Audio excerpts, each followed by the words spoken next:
So, this is a new saw. It's got the tube frame on it with a rubberized feet, so you don't need to have a base for it. It's kind of a flimsy plastic. I don't know if you can see that, but it's real thin and lightweight.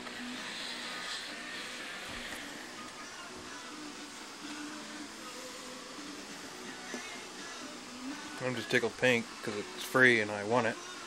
Yeah, go me. Quick release on the side. Lever right there. Got some tool storage, safety equipment storage.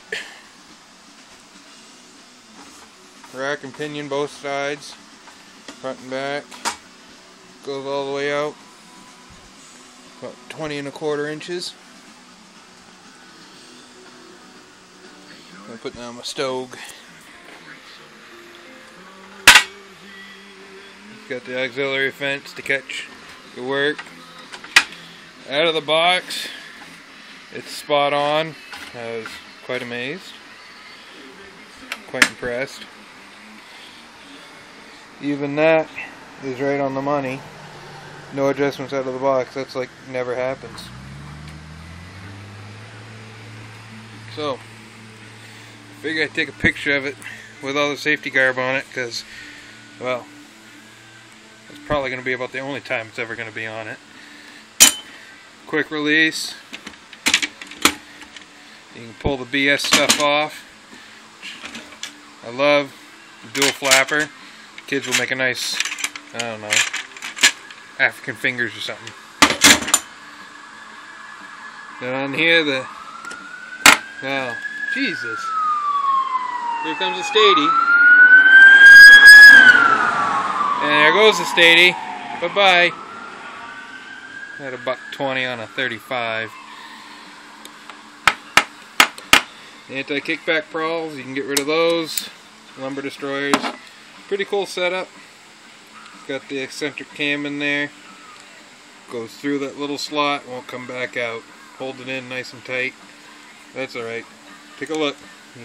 Scrap metal. Thing I really like is this base plate. Unlock. This finger tab. Nice and solid. Good proportions. You can get away with a 1/2 inch piece of lumber in there. This saw, you barely get away with a 1/4 inch. I love the sealed Acme threads for the raising and lowering of the blade. It's smooth, it's easy, I'm not fighting with it. It's going to make my life a lot easier. On the back side is your riving knife. It's got 3 positions. You just loosen up that little nut right there with the arrow on it, and you push, and you can raise it up to the next slot, or you can take it completely out. I'm doing this one hand. A little setup. It's got the pre-marks on it, and it's even got this center oblong hole up top here, so you can, if you're not using it, you can throw it on the side and put it down with the wrenches and stuff. Assembly, it just goes right back in. Push. Go down until you hit. There's your through cut. All the way in, lock it down. It's set up for the sticker kerf blades, which I like because you don't get as much chatter out of them. I'm going to get rid of this DeWALT one though. I'm not a big fan. Not a big fan. That's alright.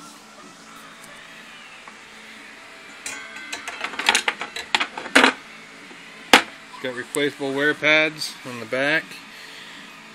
Little Teflon inserts. That's for the park prawls to bite down the anti-kickback prawls. Probably won't have to worry about wearing those out. First project's probably going to be making a 0 insert plate for it. Locks right down. It's got adjustments. All 4 corners. You can raise and lower it to make it flush with the table, but it's spot on right now. No play.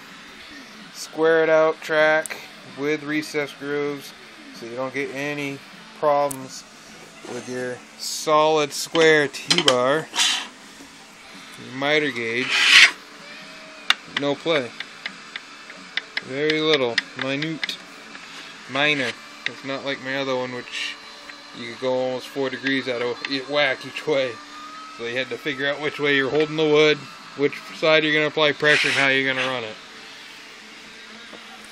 The front, you got a nice big heavy switch, which is nice. It's firm, it's right in the spot where you want it, on and off. Like I said, it's flimsy plastic, but what can you say? It's free. I'm not complaining. Actually, it aids in the lightness. This thing's under 63 pounds. Nice, smooth lock for your miter. All the way up to 45 degrees, and that's spot on too, because I did take a square up to it and measure it up. That's what you saw. So there's a bracket on the bottom down there that you can sit this fence on if you want to get it out of your way, if you want to run a sled or something up in the top. There's the extra spare wrenches. There's 2. There's one offset so you don't rack your hand into the blade when you try to change it out, which is nice. They actually were smart because they knew nobody was going to use them, so you can actually mount your park prawls in that little hole there. There's that hook, the anti-kickback prawls. They slide right in there, snap in, and stick out of the way if you want those flopping around. Like I said, scrap metal.